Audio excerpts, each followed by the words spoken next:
Hi, my name is Dr. Seth Grossman, and I'm a psychologist, and today I'm going to talk to you a little bit about the idea of self-esteem.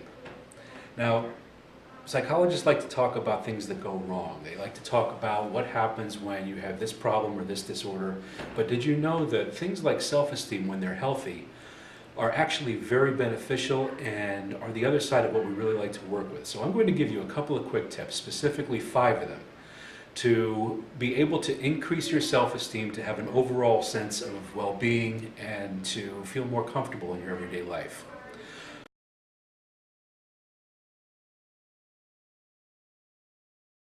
Number 1, I like to say learn to differentiate between the it and the you. And what I mean by that is that the it is an event, the it is something that happens, the it is something that you did that you don't feel so good about. That's just one thing that you've done. It's not something that defines you as a person.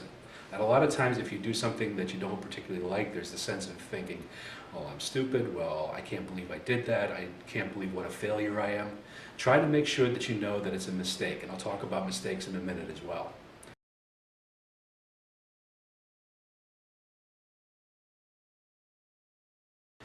Number 2, this goes along with it. Let go of perfectionism. People love to try to be perfect. People like to set their goals very high and attain them. But the thing is, sometimes when you set them so high and you don't accept anything underneath that, guess what happens? You set yourself up for that disappointment. Better idea is to learn a little bit more about realistic expectations. The idea that we are human, we are going to make some flaws, we are going to try to do the best that we can, and we want to be able to be happy about that. Number 3,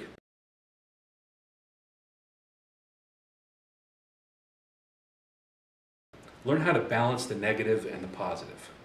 The negative and the positive is a really important piece because as human beings, we're kind of naturally drawn towards the negative.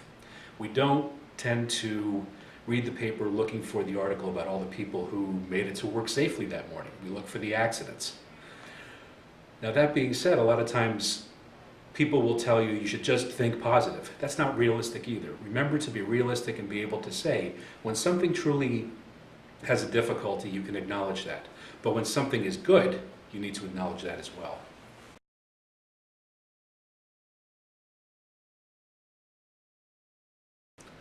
Number 4, and here's the one that I was referring to before, learn from your mistakes.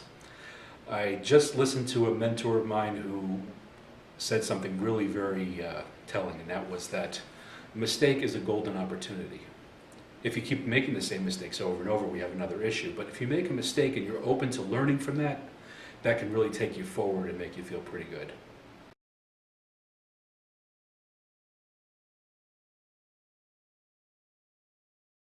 And then finally, number 5, and I think this kind of puts it all together in a way, put judgments in their place.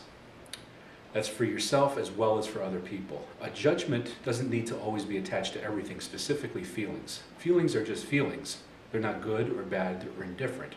You want to be able to make good decisions for yourself, but you want to be able to make sure that you know when you're judging and when you're over-judging and when a judgment isn't really necessary.